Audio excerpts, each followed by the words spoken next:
I am Lauren with Yogi Beans, and today I am so excited to speak with Sophia Rouze. Sophia is a kids yoga teacher here with us at Yogi Beans, and she's also an adult yoga teacher and an inner child healer.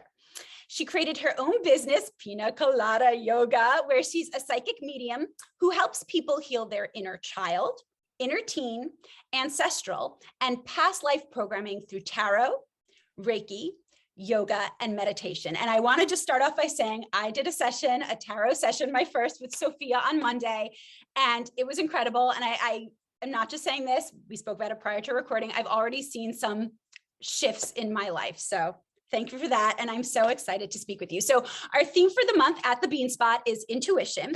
And when I think about, oh, who do I want to speak with? I was like, I'm going to speak with Sophia because I watch a lot of her videos. She's kind of TikTok famous, and she has some great videos on inner child healing, intuition, and thank you for being here, Sophia.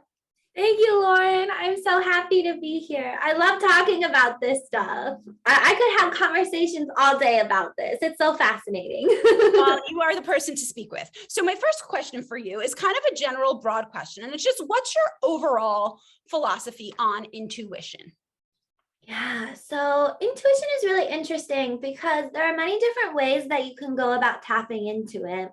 I really believe that intuition is about a gut feeling, and that can be physically in your body if you're someone who has a psychic gift of clairsentience. We'll talk about more of the psychic gifts a little later too. You might see images, so it might be more about like a higher consciousness. I always think that intuition is based off of your third eye if you're talking about the chakras. And so the third eye is this higher consciousness and connecting to higher spirits and your inner knowing. So it's a physical thing for some people, but for some people, it's a very much an inner knowing and an inner being. And so that could be through images, through synchronicities, through physical sensations. Like I get spiritual shivers a lot. That's what I call them. You know, when your hairs stick up on your body. Yes. Yeah. That is interesting because I read somewhere once, like our body has two brains, right? We have our thinking brain, and then we have like the brain in our belly.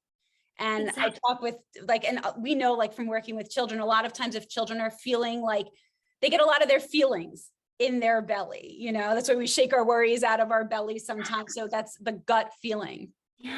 Yes. So how do you personally cultivate intuition in your life? What are some strategies that you use that maybe can help other people? Yeah, there are a lot of things. I do tarot. So I read tarot. That's a more advanced version. I also have this right here. I have a lot of my tools around me. This is usually where I channel my energy. So I'm in my spot right now. There's something called the pendulum, which is literally just a crystal with a string on it. And it might be a metal string. This one is a string I just added to it because my other string fell off. And you ask it yes, no, or maybe questions. It's a cool way to start to connect to your intuition. Kids love this. I used to babysit kids, and I would bring my crystals and pendulums with me, and they were obsessed with it. I literally had to get these kids that I babysat literal pendulums because they were asking their parents, and their parents were like, I don't know what this is. Two things. So first, yes, I find from working with kids are always very intrigued when we start talking about the chakras and stuff. Like they even love learning about Ayurveda. I could see how I'm like, oh, we got to incorporate pendulums into some of our curriculum. And second thing, you gave me chills. So when I did my reading with Sophia, I was telling her I've been waking up a lot at night, and she suggested putting two crystals, specific crystals. I think it was an Amazon and a black obsidian, maybe, under my pillow. Sophia slept last night, didn't wake up. And I just have to tell you, yesterday I was looking through my crystals and I found a pendulum that I had. And I was like, oh, my pendulum. And you just brought it up again, like with the tapping, like this. So Sophia's on it. Chills. Okay. Do you have any other, I'm sorry, I kind of cut you off. Are there any other, along with the pendulum, any other strategies? Yeah, meditating. For kids, it's a lot harder to meditate because, you know, they're very much all over the place, and finding a center and groundedness is challenging. But if you do some type of repetitive behavior, Like it could be you cooking with your family. So you and your kids cooking. It could be you having a little dance party, or you take it, or when they take a shower, you can tell them, imagine that the water trailing down you is cleansing you of some negative energy. These visualization exercises are very powerful for kids. Yes, you're so right, because it is. I always say children, 5-year-olds not going to sit still and meditate for 10 minutes. No. No. Visualizations or sounds, things like that, that help engage them. That is very helpful. Can you train for intuition? Yeah, definitely. 100%. That's how I learned. I trained myself. So I think I've always been intuitive, but I grew up in a family that was very toxic and that gaslit me. And because of that, I developed a lot of self-doubt around my own abilities. So I have a lot of abilities, but I didn't realize it. And so as an adult, I'm having to unlearn that conditioning. And the more I've unlearned the conditioning, the more I've connected to my spirituality and my gifts, which is super cool. There's an amazing book. It's called The Psychic Development for Beginners by William W. Hewitt. Amazing book. And in this book, he has a bunch of exercises and tools you can practice with yourself as an adult or as a child with your children too. And it's a way to connect to your psychic gifts. So a lot of it is visualization stuff too. Some of it is more for adults, but there are some exercises for kids, like connecting to your 5 senses is a beautiful way. You can close your, so what, we'll do one together right now, okay? So one thing, so for clairvoyance, which is this inner seeing, a voy is about seeing, right? What you can do is first you look around your space and you notice all of the textures, all of the colors, the dimensions of the space that you're in right now, where things are. Is it messy? Is it clean? And then you close your eyes and you can see if you can recreate this space in your mind's eye. So think about, some people can't even see colors when they first start this. They can't see shapes.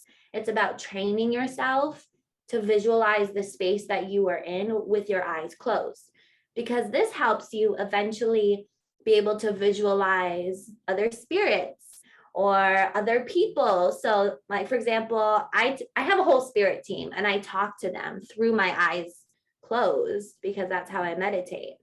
It's a cool way to get kids to begin to realize how you can meditate and how you can visualize. Also powerful for them in trying to manifest the things that they want. Because if you can't see it in your mind's eye, then it's harder to manifest that way. You know? I was just reading last night and I thought of you again. You've been coming up a lot. And I've been writing my dreams too, as per your advice. And I'm reading, I don't know if you know who Joe Dispenza is. I'm a big, I love his stuff. And he talks a lot about, though, he was talking about mind movies and how, you know, it just how important it is. Like he doesn't like to use the word visualization because he feels that's kind of flat, kind of like what you said. He likes it to be like a 3D type, like feeling the space around you, just what you said.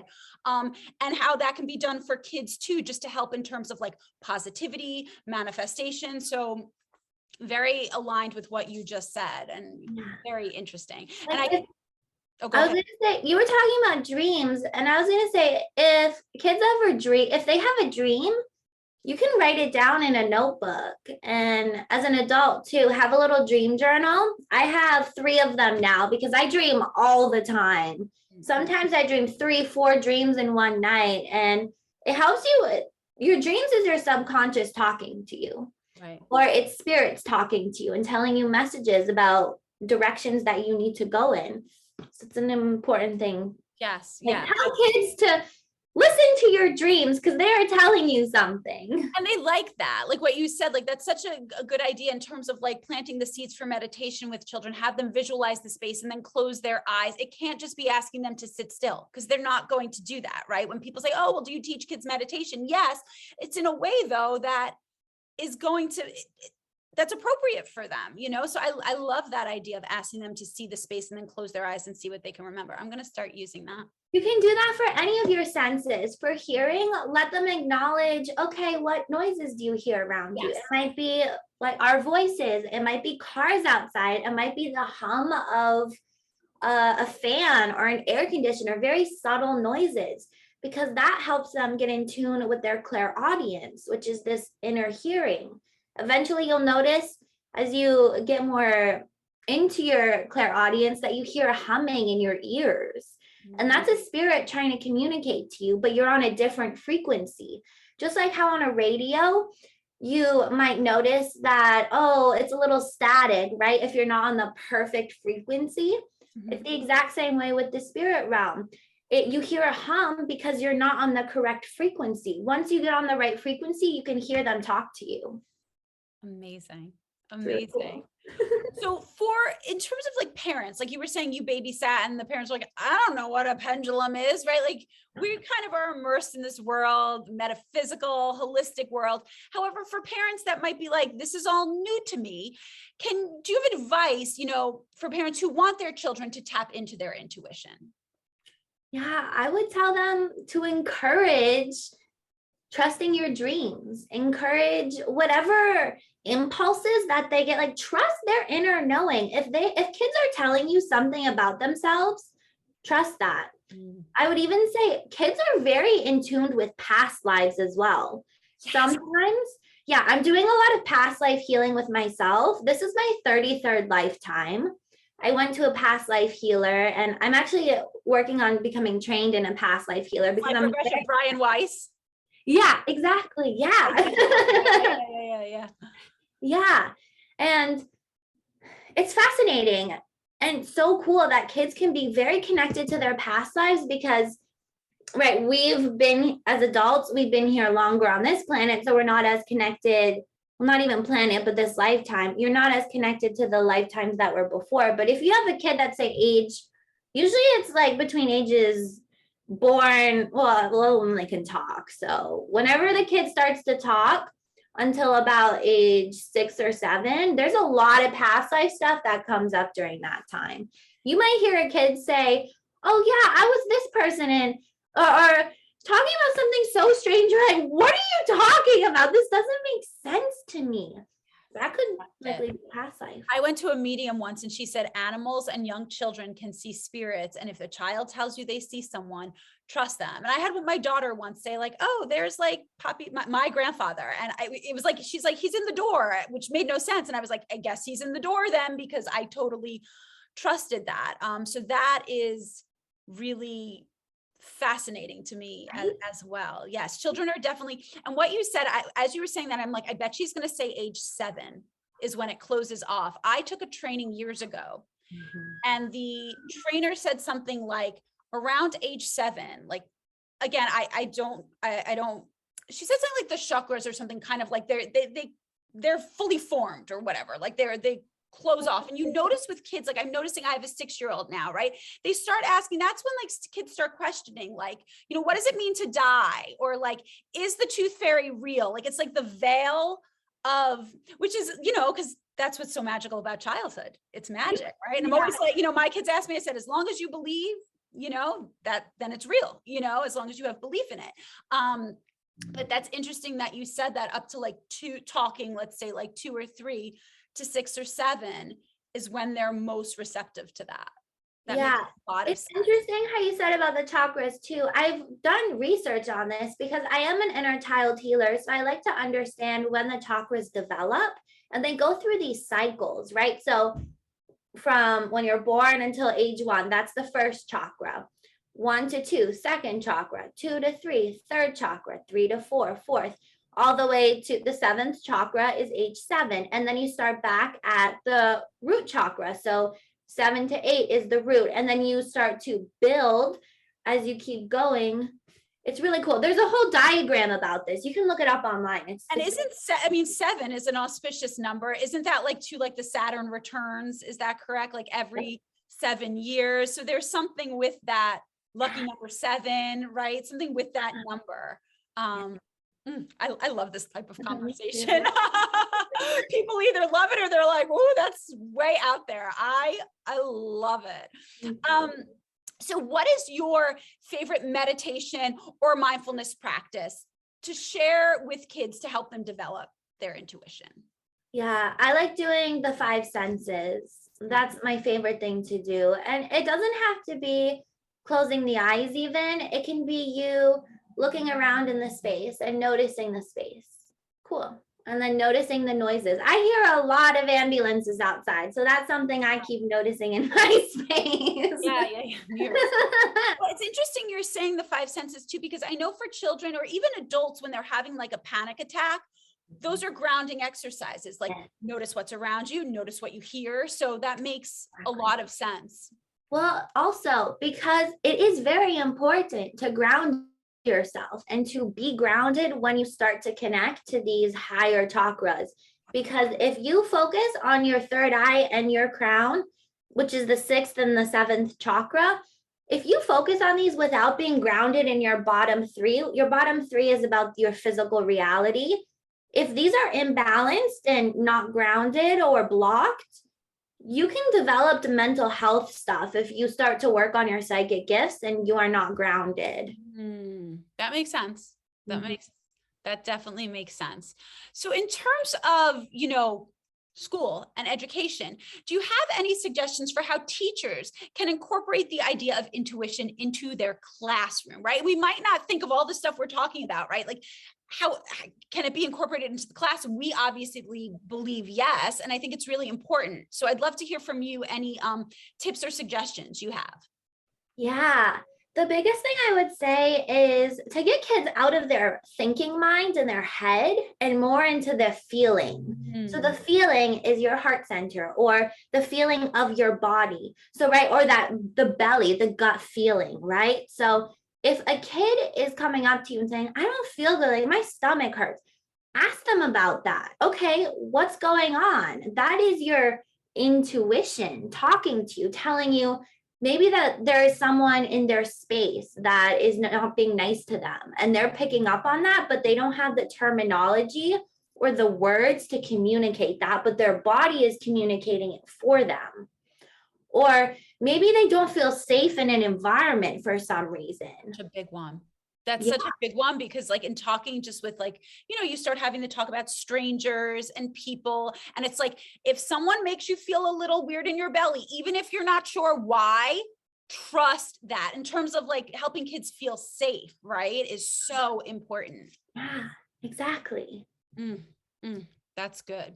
So what areas, again, this is kind of like this big question I have, but what areas of our life do we need to think about intuition as like a culture, as a general society?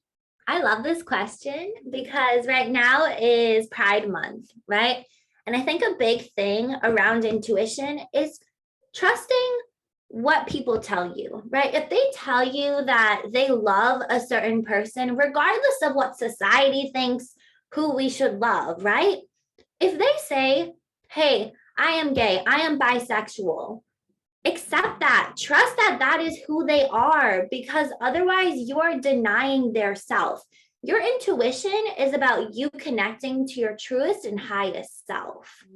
And if you are denying that truth in someone, that is you denying their sense of self. And you're essentially, and this is especially important for kids, because I recently, in my mind, I keep thinking about this TikTok family right now of this mom who has a child who identifies as trans, and this kid is 5 years old. So she's allowing her daughter was born as a male, like anatomy of a male. Evan? Yeah, exactly. She's so cute. She was just in 5th grade. Exactly. So cute, right? Yeah. And I love that this mom is so accepting. She's so happy. You could see it. The little girl. Exactly. That is the parent allowing the child to express themselves and trust their intuition. And I think culturally we can learn a lot from Evan. Yes. and Evan's and parents. his For sure. family. Yeah. So what do you think would happen or can happen if we don't connect to our intuitive nature, if we block that? That's when a lot of self-doubt starts to happen. Mm. I'm someone, as I said earlier, in my childhood, I developed a lot of self-doubt because my sense of truth was not necessarily accepted in my family. And so I had to unlearn that. Yeah, see, even my throat is getting like around speaking my truth. Right. Yeah. So definitely it dims your light more. Well, just what we were saying, right? Evan, you could see she's so happy. And if those feelings were oppressed, right? Get a sad child, rates of, teen and child suicide are up, and, all of those things. Depression or anxiety because you're not able to be yourself, or you're not accepted for who you are. Yeah. Yeah. So is there anything else that you would like to share about intuition in general that I haven't asked about? The big thing is to practice, right? We gave a lot of tools today. It's all about practicing. The more you practice a skill, like anything, it is a skill. Intuition is a skill, and it's something that you need to practice. And the more you practice, the more you will become comfortable and familiar with it. And I'd also say, as a parent, practice trusting your own intuition so that you are someone who is a good model for your children. Right. So, go ahead. Sorry. Yeah, no, that's what I had to say. No, I was just going to say, children don't listen to what we say, they listen to what we do. So in terms of like modeling. Yeah, exactly. I think that's so important. Can you also speak to, I just want to share while I have you on, you have some cool stuff and workshops going on. Do you want to share anything about what you have coming up and what you've created through Pina Colada Yoga? Yeah, I have so many different services because people like to connect in different ways. So some people are more physical, which is why I do the yoga stuff, yoga privates. And I've actually connected to people's past lives and released past life trauma stored in the physical body through yoga, which is powerful. Wow. Or there's Reiki, which is about your Reiki is talking about energy and chakras. And I do healing sessions where I send healing energy virtually. And you can literally feel your energy shift and change from the beginning versus the end of the session. There might be a lot of burping. There might be a lot of yawns. You might just feel more at peace. That's me working on your chakra blockages. I also do tarot, right? I do tarot a lot on my TikTok. Yeah, you can find, what is your TikTok handle? Because I know you're pretty popular on there, and I've seen you do some live tarot. Is it Pina Colada Yoga? Yeah, it's the exact same. It's Pina Colada Yoga, and I usually go live anywhere from 3 to 6 times a week, depending on how I'm feeling. I like to go live when I'm feeling my best self. So if I'm having a bit of an off day, I don't go live because I don't want to channel that, like have other people's energy in on top of my funky energy. It can get a little messed up. And so I like to be in my best, most amazing energy for people. Well, you do. You, from the moment I met you, Sophia, I told you when we spoke on Monday, I was like, I like her. And I'm always like, I like her voice. I like her energy. You have a real, and you do all this inner child work, and you have a real childlike, almost like, fairy-like to me. I've always just like a real magical energy. And I am so grateful that you took the time to speak with me today. Oh, thank you. I'm excited for other people to learn from your wisdom. Thank you, Lauren. It's interesting you say magical. I'm actually an earth angel, so that makes sense. Well, there you go. See, I'm tapped into my own intuition. So you are. Yeah, there you go. I knew it. Thank you so much, Sophia.